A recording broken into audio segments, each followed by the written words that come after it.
เอาอยู่นั่นมันได้หรอบ่ฮะเฮ็ดเป็นหรอบ่ผู้ได้สอนให้ผู้ได้สอนให้ติ หรือว่าย่าคำใดสอนให้พวกกับเมียมันสิสอนกันยากเด้มันจะอันนั้นกัน สอนกันบ่ได้ดอกนั่นแหละฮู้จักบ่เจ้ากรรมนายเวรกับพวกกับเมียนั่นแหละสิแม่นหยัง นั่นแหละเจ้ากรรมนายเวรของแท้พวกกับเมียนั่นแหละ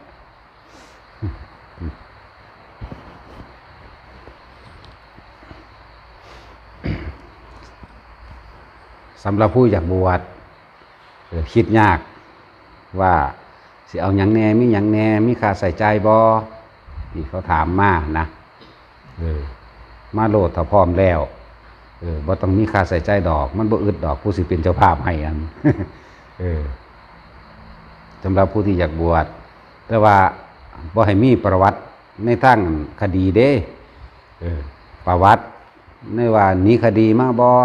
ไปทำผิดขายยาบ้ามาบ่คือบ่โกะจังซี่กับบ่ได้คดียาบ้ากลับมาเที่ยว2นี่ขาข่มขืนมาทางใดบ่แล้ว บ่เอาอันนั้น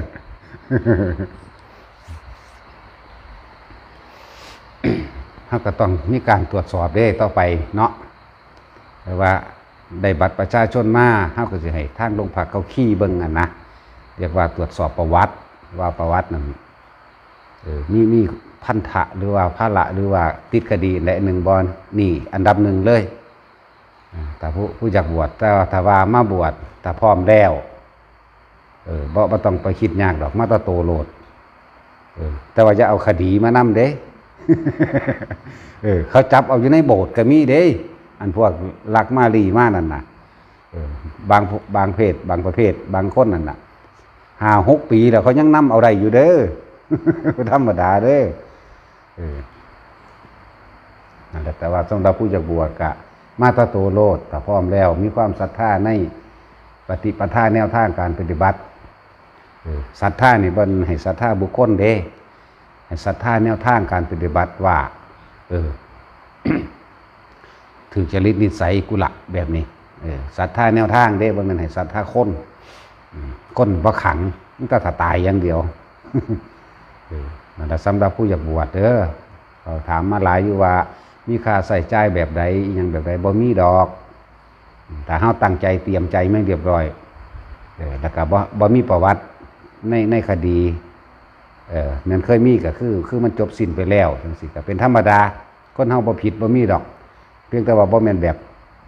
บว่าบ่ทันได้แล้วในคดีนะ กับบ่เป็นเนื้อเมื่อขาดน้อยๆก็บ่เอาหูกินกับแวงเพดานโหวมันนี่ก็บ่เอาเด้การบวชบ่แม่นของเฮ็ดได้ง่ายปานใดเด้ในรูปร่างลักษณะอาการ32ต้องครบสมบูรณ์เด้จังเอาเป็นโรคเลื่อนมากสิก็บ่เอาเป็นขี้เหี้ยนมากคือบักแหลงสิก็บ่เอาขี้เหี้ยนทั้งนอกขี้เหี้ยนทั้งในอันนั้นคืออีเย็นจังซี่เมียบักแหลอันนั้นคือข้างคกเป็นโรคเลือดนี่ก็เลยข้างคกขี้เหือนผู้ใดบ่เคยเห็นมาเบิ่งตาดเก่งแต่เก่าเฮาก็เคยเห็นหมาขี้เหือนบัดนี้จากเห็นข้างคกขี้เหือนก็มาเบิ่งอยู่พี่มันห่วงเด้อล่ะบักหานก็เลยกูเลี้ยวเบิ่งจังได๋โอ้ยเป็นตาถิ่มก็ฮิปโปอีก เพราะนั้นเฮ้ยอาจารย์เอาอันเด้อาจารย์กูเลี้ยวไปเห็นแล้วโอ้ยกูย่านก็ผีอีกกูไปอยู่นำผีดีกว่าแนวนั้น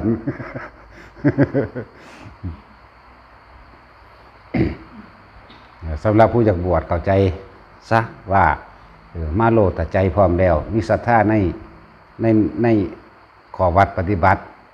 วางหนทางนี่ถูกกับจริตนิสัยละให้ศรัทธาแนวทางการปฏิบัติเพื่อให้เจ้าของพ้นทุกข์เด้บ่แม่นว่าศรัทธาในคนบ่แม่นมาศรัทธาในสื่อเสียงอย่างอื่นนะบ่เอาอันเนี้ยนั้น จะตั้งใจมุ่งมั่นมาแล้วมาโลดแล้วก็สำหรับผู้ต้องการมาพักค้างคืนในการปฏิบัติก็คือกันก็มาโลดบ่ต้องเอามุงเอาหยังมาดอกมีหม่องพักให้อยู่หม่องพักก็มีน้ำไฟก็มี ดูกินคือเช่าวัดนี่แหละบ่ต้องไปเตรียมนั่นเตรียมนี่มาดอกอีลุงตุงนั่งเตรียมแค่เครื่องใส่ของส่วนตัวนั่นแหละสบู่ยาสีฟันนั่นแหละแล้วอีหยังเฟซออนอีหยังมื้อนั่นแหละก็หามาแนวพัดหนาวท่าตาแต่บ่มีก็มาขออีบูดเมื่ออึด2 ถอบคนที่หานทั้งเทศถิ่มแน่แต่บ่บุ2 สอบ 3 สอบเด้บุงลิงอยู่แต่เด็กๆยันตะบ่งามบ่บอกว่าให้เอาปูนฉาบเอาโลดเห็นว่าอีมาลีหน้าใหญ่มันเอาสีที่โอเอท่าเอาโลดมันใส่แปรงรุ่นยังแข็งมาได้ยังจะได้อีมาลีมึงฟังอยู่บ่อีหานั่นก็เลยเบิดมือละจักกระป๋องสีใหญ่ซ้ำสีที่โอเอสีครีมสีหยังก็มีท่าเอาหน้ามันใหญ่บานเบิ่งๆเด้อชื่ออะไรล่ะชื่อมะลิค่ะสันแมงกวนดอกหูสร้างหน้าใหญ่เบิ่งเด้อ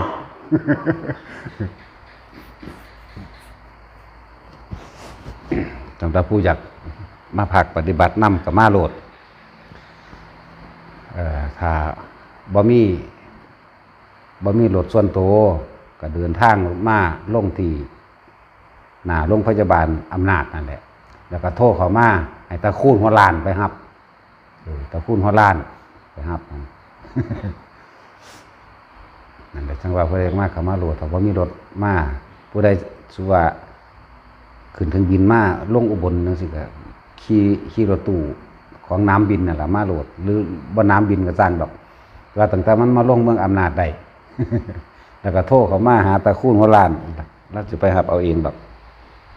จังซั่นนี่คือแล้วก็คนที่มาพักนี่ก็ต้องมาลงทะเบียนคือว่านั่นแหละเฮาก็ป้องกันไว้หลายอย่างป้องกันตัวเฮาพร้อมป้องกันตัวเขาพร้อมบางคนอาจสิไปทำผิดไปอีกหม่องนึงหมายถึงผู้อื่นทำผิดแต่ว่าเขามาใส่ร้ายเฮาแต่เฮามีทะเบียนลงประวัติอยู่ในนี่ว่าวันที่เท่านี้นั่งอันนี้นายอันนี้เขาพักวันที่เท่านี้มันเขาสิหาเรื่องจังใดมันก็จนมุมด้วยหลักฐานพยานของเฮาอยู่ในนี่เพราะว่ามาแต่วันที่5ไปทำผิดวันที่6ที่7จังซี่นะเพราะว่าเขาหาเรื่องวันที่6ที่7จังซี่เฮาสิไปทำผิดได้จังใดเฮาอยู่นี่แต่ก็มีพยานอยู่นี่จังซี่นะมันเคยมีมาแล้วล่ะในจังซั่นเลยว่าเฮาก็เฮ็ดรอบคอบไว้นั่นแหละบ่ต้องเอาอันอีหยังมามากดอกเอาเครื่องใช้ส่วนตัวนั่นน่ะมาแต่ก็บ่ต้องเอามาดอกอันเครื่องแต่งหน้าแต่งตาอยู่นี่ว่าผู้ใดงามแต่อีบูดผู้เดียวเป็นแล้วรักยิ้มได้ว่านี่พูดผู้ขำแห้งว่าแต่เขาบอกแซวกันซ้อนหน้าพอเบิ่งแต่บ่มีก็มาขอน้ำมัน2 สอบคุณอยู่เงินมัน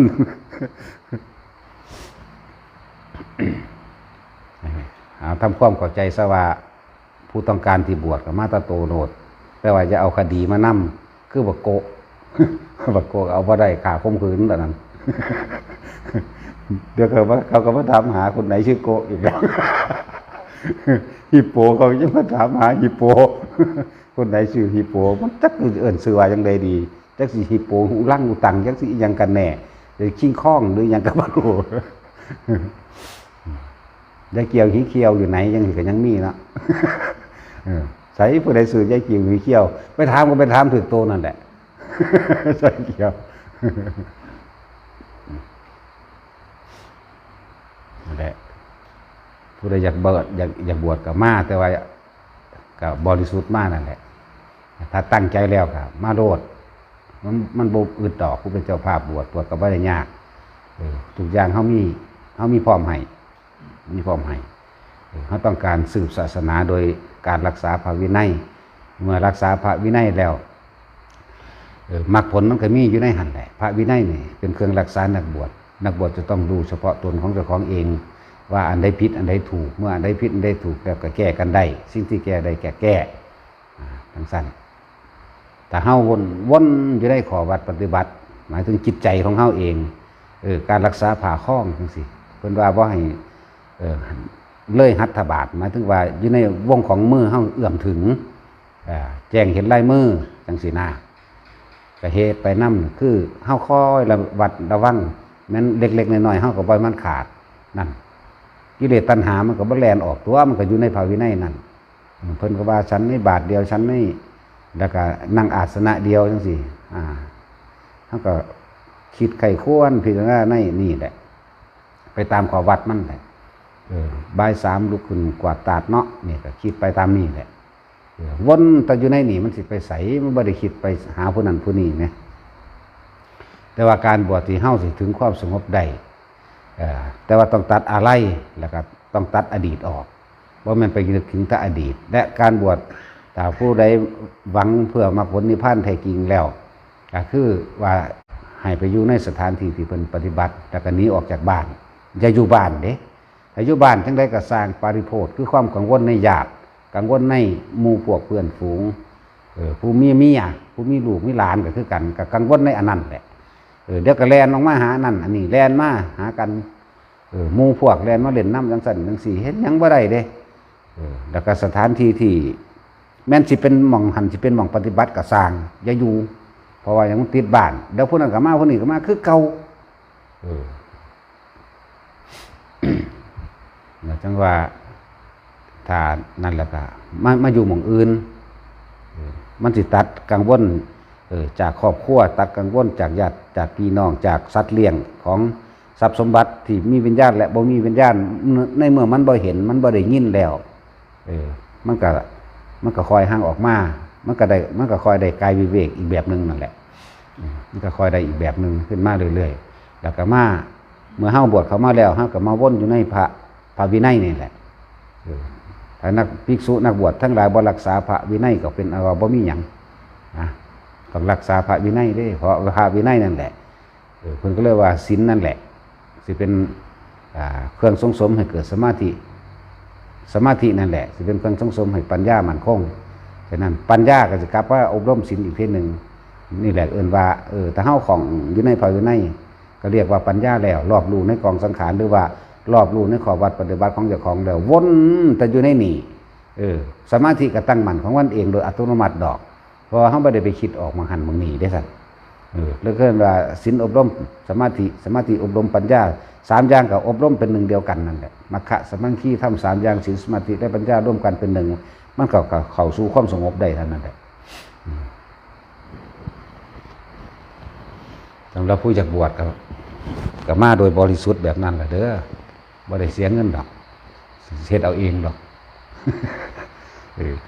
กับตาสินเนาะตาสินเป็นผู้พาไปได้คุณทางผู้นี้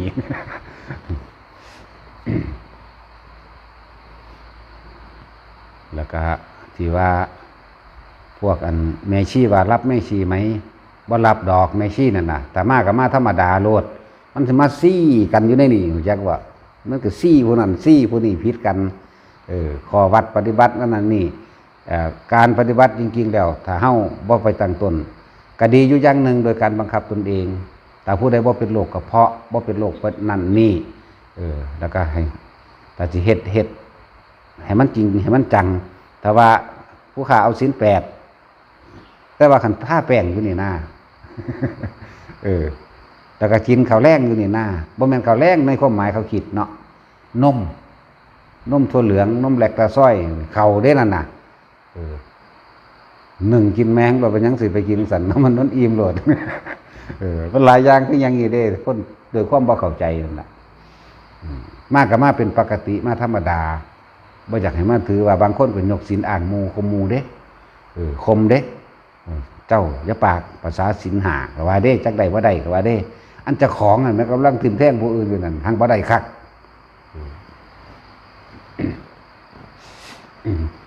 ผู้มีไว้บังคับตนเองก็ดีอยู่อย่างหนึ่งแต่ว่าให้บังคับโดยใจบังคับโดยว่าเราต้องทำอย่างนี้ให้ได้นั่นว่าของวนอยู่ในภาวินัยของเมซี่นั่นก็ดีคือบ่ได้ตั้งกับภิกษุดอกถ้าแม่นอันเฮ็ดได้แบบนั้นนะคือว่าอันนี้เฮาได้งดเว้นไว้แล้วเนี่ยจากศีล5มาแล้วก็คือว่าเฮาสิบ่นอนที่นอนนุ่มที่นอนสูงจังซี่ก็สาดอันเดียวขอรอรวดก็แล้วดอกเรามากกับว่าเฮาสิบ่ทัดดอกไม้แต่งตัวปะแป้งหรือว่าของหอม ดูหนังการฟังเพลงการแสดงละเล่นอย่างต่างๆจังสิเฮาก็งดไว้นี่คือเฮาตั้งใจไว้แต่เฮาสิบ่กินอาหารในเวลาวิกาลตั้งแต่ตะวันเลยหัวไปแม้แต่เพียง1ข้อมือจังสิก็เลิกไปโลดแม่นมันสิเป็นหยังก็สร้างแต่ว่าเฮาของวนอยู่กับสิ่งเหล่านี้มันก็เลยเกิดกลายเป็นศีลกับรักษาผู้นั้นเองผู้นั้นก็รักษาภาวินัยของเจ้าของเองบ่แม่นมาแบบลักษณะว่าเอามาข่มหมู่มันหลายแนวนี้เฮาพอมาหลายโพดจักอีหยังเด้อเขาเดี๋ยวถาดพระเขาดังเป้งปางเป้งเลงอยู่ทางพุ่นแม่นหยังบัดแม่นซี่ตีกัน นั่นนี่ก็มีเด้ถ้าเฮาพูดถึงการปฏิบัติจริงๆแล้วบ่ว่าสิเป็นศีล5หรือศีล8เป็นเองเด้บุคคลที่เข้าใจว่างจิตเป็นโดยธรรมแล้วว่างจิตเป็นเข้าใจโดยศีลและเข้าใจโดยคำว่าศีลนี่คือว่าเฮาพิจารณาโดยรอบขอบมาทั้งเบิดแล้วรักผู้อื่นเสมอด้วยตนรักตนเสมอด้วยผู้อื่นนี่เห็นดังผู้อื่นเป็นดุจดังแขนขาอวัยวะของตนความเจ็บปวดความเร่าร้อนความถูกทิ่มแทงยังก็แล้วแต่เหมือนว่าบ่มีผู้ใดต้องการบ่มีผู้ใดอยากให้ฆ่าไผบ่มีผู้ใดอยากอิจฉาริษยาไผนะเห็นเขาเห็นเราเป็นหนึ่งเดียวเสมอกันบ่ว่าคนบ่ว่าสัตว์แล้วศีล5ก็เป็นขึ้นมาเองบ่ขอเด้เป็นเองเลยบ่ต้องขอบ่ขออีกนะมีความเชื่อมั่น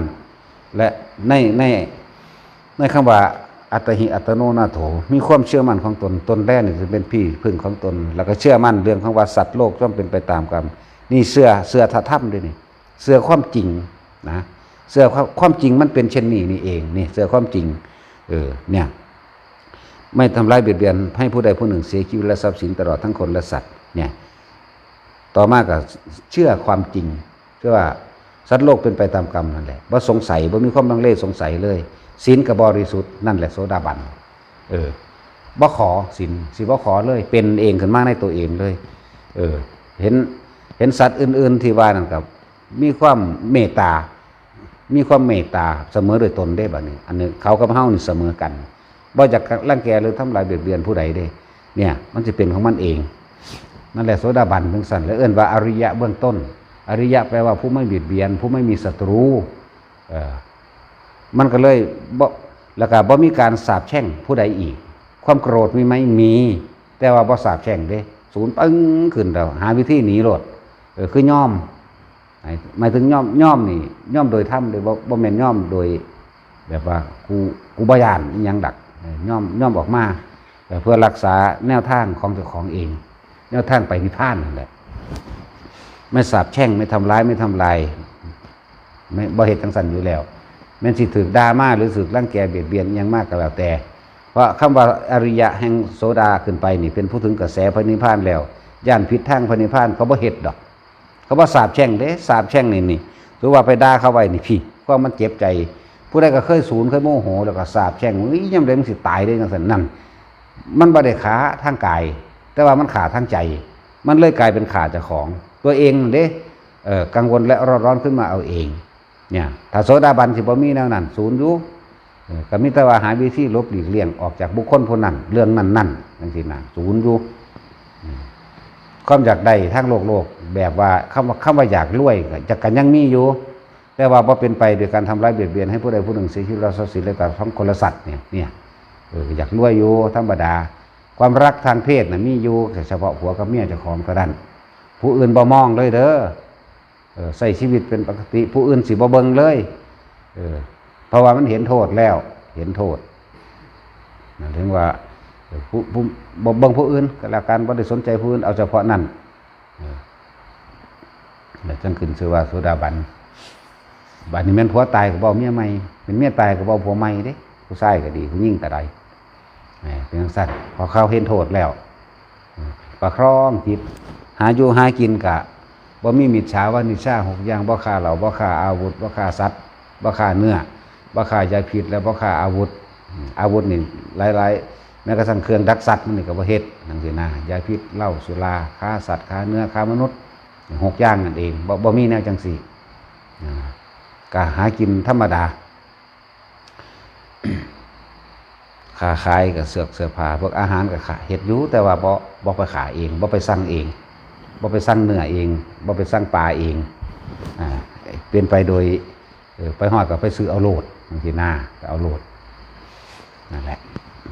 ศีลเขาก็บ่ขอพร้อมเพราะว่าเขารู้ในตัวของเขาแล้วบ่ฆ่าไผบ่ลักไผบ่ประพฤติผิดในกามก็ไผบ่ขี้ตัวไผบ่กินเหล้าเมายาในโสดาบันเนี่ยถ้าพูดถึงกระแสแห่งโสดาบันแล้วแม้นคนที่คุ้มกินเหล้าจังได้ก็บ่กินแม้นว่าจับนอนหงายบีบปากเทกอกเหล้าลงกระสางเรานั่นกระชอกออกเองบ่อาจสามารถไหลล่วงลำคอลงไปได้บ่อาจสามารถสิไหลลงไปได้อำนาจธรรมนั่นเองมันสิพุ่งออกมาเองนะโสดาก็เป็นสั้นส่วนว่าเป็นหยังคือมี7ศาสตร์3ศาสตร์ยังไม่เกิน7มั่งไม่เกิน3มั่งอันนั้นขึ้นอยู่กับปัญญาอ่อนก็บ่เกิน7ศาสตร์ปัญญาปานกลางก็ไม่เกิน3คำว่าไม่เกินเด้แล้วก็ที่สุดคือศาสตร์เดียวจังซี่นะพวกเอกพิชีมีเชื้อแห่งการเกิดแค่ครั้งเดียวเอกพิชีกับพืชนั่นแหละจักพืชบ่นอแห่งการเกิดกระใจเฮายังเสื่อมต่อผู้ใดผู้หนึ่งอยู่หั่นน่ะส่วนมากที่มันซ่าเพราะว่าหยังเพราะมันมีความรัก จักว่าความรักมันถ่าคนหลักเลยสั่นเป็นจังซั่น นั่นแหละถ้าวันนี้พูดถึงเรื่องของศีลของโสดาบันมันก็เป็นเองของมันโดยไม่ต้องขอแม้นสกิทาคามีกันอยู่ในแบบเดียวกันระงับความคมปฏิฆะหมายถึงความอาฆาตนี่คมได้จากเวลาศูนย์อยู่บ่กับศูนย์อยู่หังสั่นกว่าโสดาบันไอ้โมโหนี่โมโหอยู่ศูนย์อยู่อาจจะใครควรตึกตองหาวิธีหนีก่อนจังซี่นะหรือเอื่นว่าคมปฏิฆะได้ในสกิทาคามีแล้วก็คมกามราคะได้คำว่าคมเด้เคยนอนน้ำกันเดือนละเทือจังสิก็เกิดกลายเป็นปีละเทือจังสินะ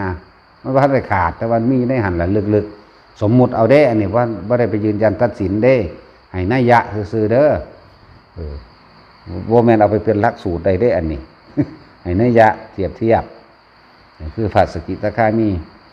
ส่วนถ้าผู้ใดปฏิบัติเข้าถึงอนาคามีแล้วศีล8เป็นเองบ่มีการขอเป็นเองพวกนี้เป็นเอาเองโดยอัตโนมัติเด้อตั้งแต่เฮาเห็นมานี่ก็2-3 องค์แล้วผู้หญิงหรือผู้ชายผู้หนึ่งผู้หญิงผู้หญิงนั่น3ตั้งแต่เฮาสัมผัสมานี่นะพอถึงเวลาเที่ยงแล้วบ่กินอีหยังเลยโลดแปรงฟันโลดบ่กินอีหยังอีกเป็นเอาเองคือขอศีลจะบอกจะไปขอมาเห็นหยังก็หูอยู่นะเนี่ยเขาเป็นเอาเองเด้3 คนอยู่แต่หูมาผู้ชายกับผู้หนึ่งเป็นเองถ้ามีอุปนิสัยบวชกับบวชคือว่าอันนั้นบ่บอกไปหรอกนั่นแหละก็ต้องว่าปฏิบัติเถอะเฮาสิเป็นเองของเฮาดอกมันสิเป็นเองของมันดอกเรื่องศีลก็ดีแล้วประเภทว่าไปหาขอแล้วบ่ฮู้จักรักษานั่นบ่จักหยังเด้นั่นน่ะจักสิขอแล้วรักษาแม่นศีล5ก็สร้างนี่ตลอดวันหนึ่งและคืนหนึ่งก็บ่รู้ว่าไปจังซั่นล่ะว่าไปตามประเพณีเลิกเกิดกลายเป็นตัวเจ้าของนะว่าล่ะตัวเจ้าของบ่พอตัวพระตัวพระเทวดาพร้อมเนี่ยแต่สิ่งสำคัญคือตัวเจ้าของนั่นแหละตัวผู้อื่นมันมีผลดอกตัวเจ้าของนั่นแหละเลิกเกิดกลายเป็นความเคยชินไปเลยเลิกเกิดกลายเป็นชินโดยประเภทนี้เป็นนะเอาพากันมาเตรียมตัวไหว้พระรักศีลเด้อนะเนาะอิมินาจักการเลยได้ยุหันแล้วนี่ว่าไปแล้วพระก็ให้ไปตามภาษานั่นแหละก็เพิ่นมีหน้าที่บอกทางซื่อเด้บ่แม่นเอาให้เป็นว่าบอกทางพวกเจ้าจะขาดสัตว์เด้อเพราะว่าการขาดสัตว์สิให้พวกเจ้านั่นน่ะผลของกรรมของการขาดสัตว์พวกเจ้าสิเป็นคนที่มีชีวิตเป็นมีคนอายุสั้นพันตายพวกเจ้าทั้งขาทั้งร่างแก่ไปพร้อมก็เลยเกิดกลายเป็นคนที่ง่อยเปียกเสียขาแน่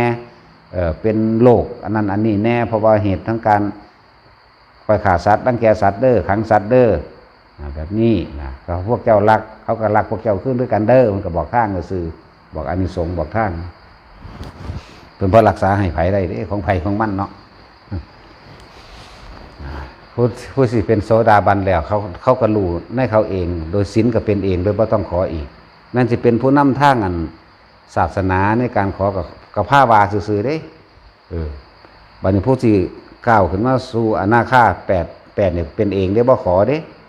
มันเป็นเองอัตโนมัติดอกอัน8นี่เป็นเองเลยนั่นแหละจังว่าถามว่ารับแม่ชีไหมมันสิมาซี่กัน มันจะเอาศีลมาวางให้กันผู้หญิงเนาะถิ่มความเป็นผู้หญิงบ่ทันใดจักบ่ว่างขาดอัตตาตัวตนบ่ทันใดบ่ทันถ้ามันว่างขาดได้ตั้งแต่โสดาบันบ่ผิดไปจักว่าล่ะแต่มันมาฆ่าตั้งว่าศีลจังสั่นศีลจังซี่นะศีลก็เดี๋ยวเปงปางตกเปงเล่งลงมันหยังกันอีกนอบัดนี้ว่าอุ้ยยังมกหน่อไม้ หลายอย่าง สำหรับผู้สิอยากบวชกะมาตาโตมาตาเตรียมใจมาอย่าเอาคดีมานำเมื่อมันประโกะ แล้วก็เบิ่งสำรวจตัวเองนั่นแหละพวกหูกินหูแวงปากแวงจังสี่ก็บ่เอาหรือว่าหม่องใดหม่องหนึงขาดบ่เอาการบวชบ่แม่นของง่ายปานใดเด้ต้องเป็นมหาบุรุษที่เต็มด้วยอาการ32แท้ๆเด้บ่เป็นโรคในร่างกายคือโรคเลื่อนโรคเลื่อนจังซี่นะส่วนโรคภายในอันเบาหวานนั่นน่ะมันมีมาที่หลังดอกนั้นมันก็พอได้อยู่อันนั้นบ่แม่นละเอียดแบบนั้นแต่สิพูดถึงว่าโรคอันเบาหวานจังซี่ก็เอาอยู่อันนั้นมันเป็นจังซั่นอันนั้นพวกเกี่ยวกับโรคเรื้อนหรือว่านิ้วตีนนิ้วมือขาดหูกินดังโบปากแว่งมันนี่บ่ได้ตาบอดมันนี่ก็บ่เอาตาบอดข้างนึงสิ ส่วนว่าผู้ถามว่าอ่านหนังสือบ่ออกแต่ว่าหูยินอยู่เอาบ่มีปัญหาดอกอันนั้นพวกเฮาก็มาซ้อมกันเองมาท่องให้เว้านำบอกจังซี่เด้อวางซี่เด้อนี่ก็เป็นธรรมดาอันนึงเอาอยู่จังซั่น หังดีสอนง่ายพวกนี้เนาะมันบ่มีความรู้หลายมั้ยพวกความรู้หลายพวกอรหันต์มาบวชกูบ่เอาอันนั้น จะมาได้อรหันต์มาบวช เพราะว่ามันหันแล้วบ่ต้องมาดอก คือกันแหละก็พวกที่เขาถามว่าพวกไอ้คฤหัสถ์สอนธรรมแต่สอนผิดนั่นน่ะที่เป็นหยังบ่ก็เป็นนั่นแล้วมีมานะทิฏฐิมีอัตตาตัวตนเพิ่มมากขึ้นแล้วก็เข้าใจว่าตัวเองเป็นผู้มีความรู้ค่อยถกเถียงแต่ผู้อื่นมันลงนรกไปแล้วสิมีหรือบ่มีเป็นหรือบ่เป็นก็ดีแต่สอนผิดบ่นำบ่ได้ว่าตั้งแต่อันคฤหัสถ์สอนผิดดอกภิกษุสงฆ์สอนผิดก็ลงคือกันลงคือกันเด้อ เลือกเอานั่นแหละอันใดสิเฮ็ดให้เจ้าของพ้นทุกข์จากการเกิดได้ก็เข้าไปสู่สำนักนั้นๆแหละส่วนการที่ว่าของขึงของขังเอาไปจะไปหัวซ่าในจังซั่นมันมีหยังขังดอกตายเบิดมันมีแนวขังให้เลือกเอาสรรหาเอาอันใดที่สิเฮ็ดให้ของพ้นทุกข์ได้แต่ว่าแต่ละคนคือบัดนี้หันเข้ามาเรื่องของเจ้าของเองให้สำรวจตัวเองเด้อไผก็ดีเฮาท่านเพิ่มทุกข์หรือท่านดับทุกข์ถ้าท่านเพิ่มทุกข์ก็คือการอธิษฐานขอสิ่งนั้นสิ่งนี้ขอความร่ำรวยขอจากสิ่งศักดิ์สิทธิ์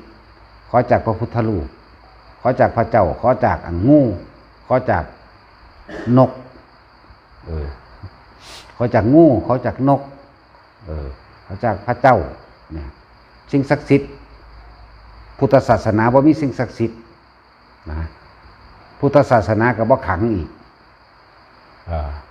มีแต่ความจริงคือเกิดตายเนาะบ่ขังคำว่าศักดิ์สิทธิ์มันแปลว่าสำเร็จเด้เพราะว่าพุทธศาสนาบ่เสกอิหยังให้ผู้ใดได้เด้อนั่นแหละบัดนี้เฮาท่านเพิ่มทุกข์หรือท่านดับทุกข์ถ้าบ่รู้จักแนวอธิษฐานก็อธิษฐานว่าขอพ้นทานข้าพเจ้านี้จงเป็นปัจจัยข้าพเจ้าได้ถึงซึ่งพระนิพพานในปัจจุบันชาตินี้เถิดเฮ็ดอีหยังตึงไว้ใช้พระนิพพานในปัจจุบันเด้อย่าบ่ได้ให้ไปนิพพานในชาติหน้าเด้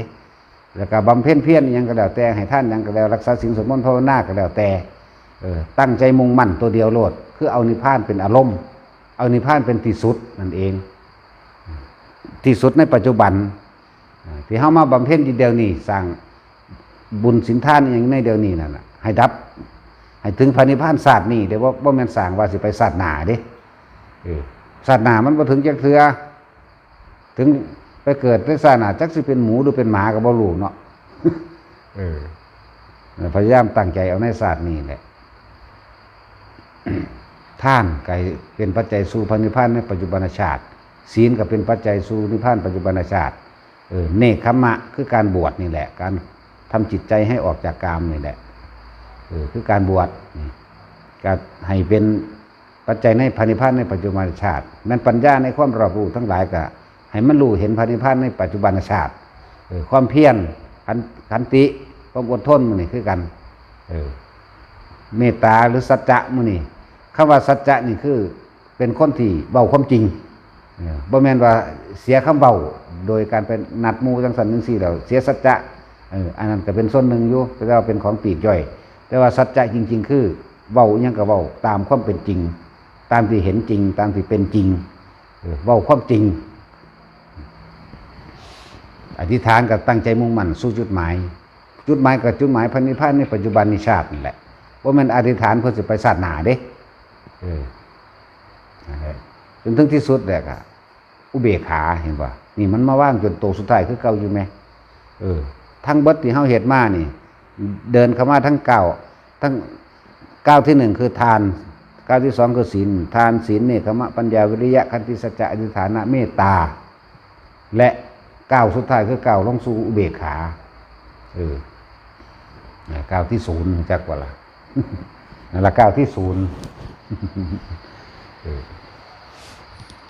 ทั้งเบิดเก่าอยางสุดท้ายอันที่10นี่ที่ว่าคือศูนย์นั่นเองจักว่าล่ะ1 2 3นำไปที่เนาะ1 2 3 4 5 6 7 8 9 0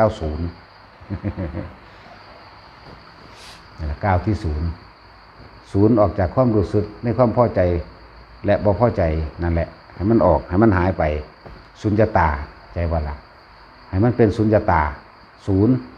คือสุญญตานั่นเองก้าวที่1ทานก้าวที่2ศีลเนคขมะปัญญาไล่ไปที่จนถึงที่สุดแล้วเป็น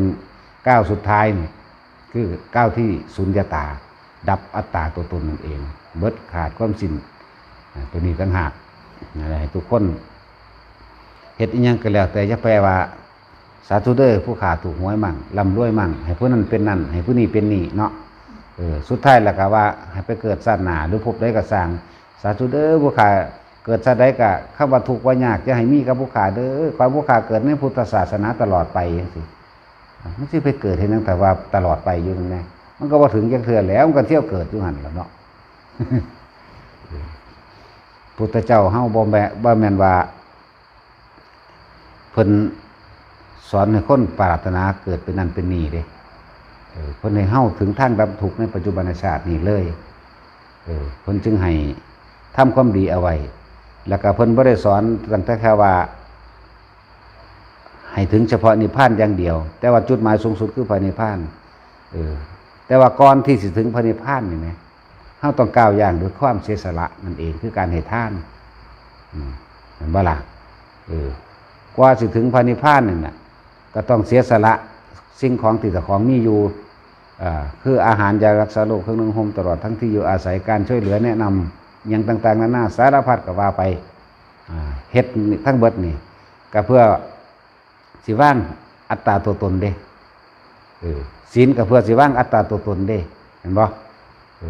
เนคขมะก็เพื่อสิให้มันขาดสูญสิ้นออกจากอัตตาตัวตนคือเก่าเด้นั่นแหละมีปัญญาทั้งหลายก็คือความรอบรู้หยังก็รู้ไปตามความเป็นจริงนี่แหละรอบรู้ผิดรอบรู้ถูกรอบรู้ควรรู้บ่ควรเองปัญญาก็ดีวิริยะก็คือการมีความเพียรเดินไปขันติมีความอดทนเป็นเครื่องคมไปสัจจะก็คือความจริงก็มันเห็นจริงอย่างจริงของโลกนี่แหละจริงของความเกิดจริงของความตายนี่แหละสัจจะอธิษฐานตั้งใจมุ่งมั่นสู่จุดหมายเมตตาที่มีเมตตา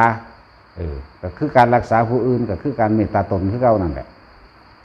บ่ทำลายเบียดเบียนให้ผู้ใดผู้หนึ่งเสียชีวิตและทรัพย์สินมันก็เป็นเมตตาแล้วสุดท้ายมันก็ไปลงที่อุเบกขาเนาะเนี่ยด้วยวัน1 2 3 4 5 6 7 8 9 0 0กับศูนย์จะตายนั่นแหละ ดับไปมันเคยมีคนเถียงด้วยซ้ำต้องอย่างนั้นต้องอย่างนี้ก็ไปตั้งสำนักสอนเอาเองตัวเนาะมาแสกแซงอย่างกับเฮา ก็ยังว่ากูมีความรู้กูบดรู้แล้ว ไม่ได้เห็ดไปทั้งสี่แหละอันนะตั้งสอนเอาเองเลยยังมาแสกแซงพวกความรู้หลาย พ่อสิเข้าใจหรอกมันพวกเขาถามว่าบวชเอายังแน่ใส่ค่าใส่ใจยังบ่ต้องมีหรอกมาโลดถ้าเต็มใจพระพุทธเจ้าสรรเสริญมากที่สุดคือการบวชเด้บ่แม่นการอวดความรู้เด้การบวชนี่เป็นการสืบศาสนาในอัตลักษณะทั้งเบิดเลยครบพร้อมสมบูรณ์รูปร่างกายก็แต่งตัวคือเพิ่นแล้วกิริยามารยาทจังสี่ก็ให้เฮ็ดตามเพิ่นนั่นแหละถ้าเฮ็ดตามพระวินัยใดเบิดทุกอย่างมันก็เลยเป็นเครื่องสมบูรณ์สร้างพระพุทธรูปมีอานิสงส์หากัปแต่ว่าภิกษุนักบวชเข้ามาแล้วแต่บวชเน้นซื่อๆนี่ก็ยังอานิสงส์15กัปหลายกว่าสร้างพระพุทธรูปอีกเนาะภิกษุนักบวชก็60กัปเนี่ยเทียบเอาคนบวชนี่60กัปการสร้างพระพุทธรูปมี5นะเทียบให้ฟังซื่อดอกบ่ให้ฟังได้บ่แม่นเว้าให้เชื่อแต่ก็บ่ยืนยันตัดสินกับไผพร้อมไปอยู่ฮอดกลับดอก นั่นแหละก็คือการบวชเนี่ยคือเฮาได้คนดีเพียงคนเดียวคนดีที่ทำกับบุคคลและสัตว์ทั้งหลายโดยบ่ได้ปรารถนาสิ่งใดสิ่งหนึ่งเป็นเครื่องตอบแทนเลยนะได้คนดีเพียงคนเดียวโลกชุ่มเย็นเพราะว่าคนดีเพียงคนเดียวนี่มานานขนาดไหนแล้วยกตัวอย่างคือพระพุทธเจ้าเฮาแล้วก็ได้คนดีคนที่สองคือพระสงฆ์สาวกผู้สืบทอดศาสนานั่นบ่ล่ะเริ่มต้นมาตั้งแต่พระสงฆ์องค์แรกพระอัญญาโกณทัญญะองค์แรกถึงที่สุดท้ายแล้วสุภัททะหมายถึงว่าผู้สุดท้ายในการบวชที่พระพุทธเจ้าบวชให้แต่บ่ล่ะสุภัททะปริภาชกต่อมากับหมู่พระเถระทั้งหลายมีพระมหากัสสปะมีพระอานนท์มีพระกัจจายนะมั่งหรือเอิ้นว่าเถรวาทสั่งสอนสืบต่อกันมาก็สืบมาโดยบุคคลนี่เด้ล่ะแต่บ่มีภิกษุนักบวชมันเสื่อมสูญไปตั้งนานแล้วล่ะแล้วก็ถ้าบ่มีการสร้างพระพุทธรูปก็คือกันเฮาก็บ่ฮู้ว่ารูปเหมือนพระพุทธเจ้าเพียงใดพระพุทธรูปนี่เฮาถือว่าเป็นธรรมเจดีย์อันยิ่งใหญ่เด้เป็นทุสเจดีย์เป็นธรรมเจดีย์เป็นที่ประดิษฐานพระธรรมคำสอนที่ลึกอยู่ในพระพุทธรูปนั่นแหละถ้าผู้ใดมีความแอนตี้ในเรื่องพระพุทธรูปลองวัดนั่นบ่ต้องมีลองเบิ่งดูเนาะเห็นว่าแท็กซี่กูเห็นมีเบิดทุกวัดนั่นแหละแต่ว่าเอาเพิ่นมาหากินก็บ่ได้กินแล้วลองเบิ่งแหมผู้ใดว่าบ่สร้างพุทธรูปขันวาดรูปเอาอยู่นี่นะเนาะวาดรูปหยังซั่นวาดรูปเจ้าของบ่ แต่ว่าวาดรูปพระพุทธรูปบ่ซั่นสิว่าพระพุทธรูปบ่ พุทธะรูปเหมือนพระพุทธเจ้าแต่ว่าอยู่วัดนี่บ่สร้างวัตถุแบบนั้นโดยนี่คือวาดรูปเฮ็ดหยังซั่นก็วัตถุคือกันตัวนั้นเนาะผู้ใดเขาไม่เห็นแต่ก็เป็นที่เย็นตาเย็นใจทั้งนั้นแหละว่าจักบ่พุทธบารมีที่อธิษฐานจิตไว้มันสิเสื่อมมาจากไสบ่จักบ่เนาะบ่ได้เสื่อมเด้พุทธเจ้าบ่ได้ตายเด้พุทธบารมีหรืออธิษฐานบารมีแห่งพุทธะนี่ยังมีอยู่ในนี่แหละเพื่อให้เขามาเห็นว่าพระพุทธรูปก็เย็นใจเข้าไปโลดมันสิเป็นของมันดอกนานั่นแหละจึงบอกว่ามันบ่มีจักวัดดอกที่ว่าสร้างพระพุทธรูปนั่นน่ะบางพวกว่าสร้างพระพุทธรูปว่าตกนรกหากาปสันแม่มึงบาดนี่ว่าเฮ้ยมันสิไปตกบังใดเด้อนี่จักฮู้ประวัติการสร้างพระพุทธรูปมีแต่ใดมีมาแต่สมัยพระมโหสถ เลยนั่นอีกบ่ได้ว่าสมัยนี้ด้วยซ้ำไปพระมโหสถเป็นผู้แกะสลักพุทธประวัติของพระพุทธเจ้ากัสสปะพูดน่ะมันคนละสมัยซะด้วยซ้ำไปสมัยนี้เดชไพศาลพระเจ้าพระเสนที่โกศลเป็นผู้สร้างเอาไม้จันแดงจันหอมนั่นมาแกะสลักพระพุทธรูปน่ะสมัยที่เพิ่นขึ้นไปจำพรรษาที่ดาวดึงส์นั่นน่ะพระเจ้าพระเสนมีความคิดฮอดก็เลยเอาไม้จันทร์มาแกะสลักนั่นแหละ มันก็มีมาอยู่เด้ล่ะในบันทึกอยู่ที่เขาว่าพระพุทธเจ้าบ่ได้บอกเพิ่นผู้ได้สร้างดอกแต่ว่าเขาเจ้าสร้างเอาเองก็มีสมองเอาเองนั่นเนาะบ่แม่นว่าอันใดบ่อันพระพุทธเจ้าบ่บอกบ่เฮ็ดว่าซะนึกว่าจุดตัวกูเฮ็ดผิดหลายกว่านั้นนั่นแหละมีมาจากสมัยเลยพระเจ้าพระเสนเป็นผู้สร้างสร้างได้เพราะพระพุทธองค์เสด็จที่สังกัสสะมหานครเสด็จลงที่จากดาวดึงส์มาสังกัสสะมหานครชาวเมืองทำบุญทำนั่นแต่ก็เดินทางมาสู่เมืองโกศลเดสันวันนี้พระเจ้าพระเสนกันนิมนต์ไปสันในวังเดสันเนาะวันนี้ก็อุ้มมาตัวอุ้มพระพุทธรูปมาตัวว่ามันอุ้มคนเดียวได้ไงปาทันหามมายึกยักมาอย่างพระพุทธเจ้าด่าพุทธเจ้าพระหนุจักว่าแห้งแล้วเพิ่นเฮ็ดให้พุทธนิมิตนั่นน่ะคือพุทธรูปนั่นน่ะลอยมาเองเลยลอยมาแล้วก็น้อมลงถึง3 ครั้งแล้วเพิ่นก็เฮ็ดให้ไปตั้งอยู่หม่องที่เขาเตรียมที่จะประดิษฐานไว้พระพุทธรูปองค์นั้นอยู่ไสเอ้าผู้ใดหูจักบ่ได้เสื่อมเด้อยังอยู่คือเก่าบ่ได้เสื่อมไปไสดอกนี่แหละจังว่าผู้ใดเป็นผู้สร้างก็พระเจ้าพระเสนน่ะสร้างจะหาอ่านเบิ่งเอาเด้อในบันทึกนั่นแหละแต่ว่ามันบ่มีมาในพระไตรปิฎกมันทั้งมีบันทึกนอกพระไตรปิฎกอยู่แต่ว่าหนังสือเล่มนั้นจักอยู่ไสก็อ่านจบแล้วเสียเลยหายโตหนังสือเล่มนั้นใช่แปลกอยู่คือทุนลาอุทุนลานี่ก็คือกันบ่ได้มีในพระไตรปิฎกเด้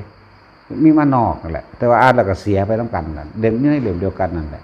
เลยหาประวัติยากมีก็สร้างดอกมีสมองเอาเองคิดเอาเองวาวเองโหลดเนาะเนี่ยหลายอย่างถ้าสิเว้าเรื่องอันพุทธประวัติหรือว่าหยังต่างๆในอดีตเกี่ยวกับประวัติภาษาวกอันนั้นมันก็เว้าได้อยู่แล้วเว้าได้อยู่มันม่วนตัดสินสร้างตัดสินว่าแต่ว่านิทานเนี่ยหูสั้นท้องร้องโลดเด้อแม่นอีหยังมักเดี๋ยวกลับไปเกิดในศาสตร์เก่าก็บ่รู้แล้วไปเกิดเป็นฮิปโปนำกันเด้อเอาสมาทานซะ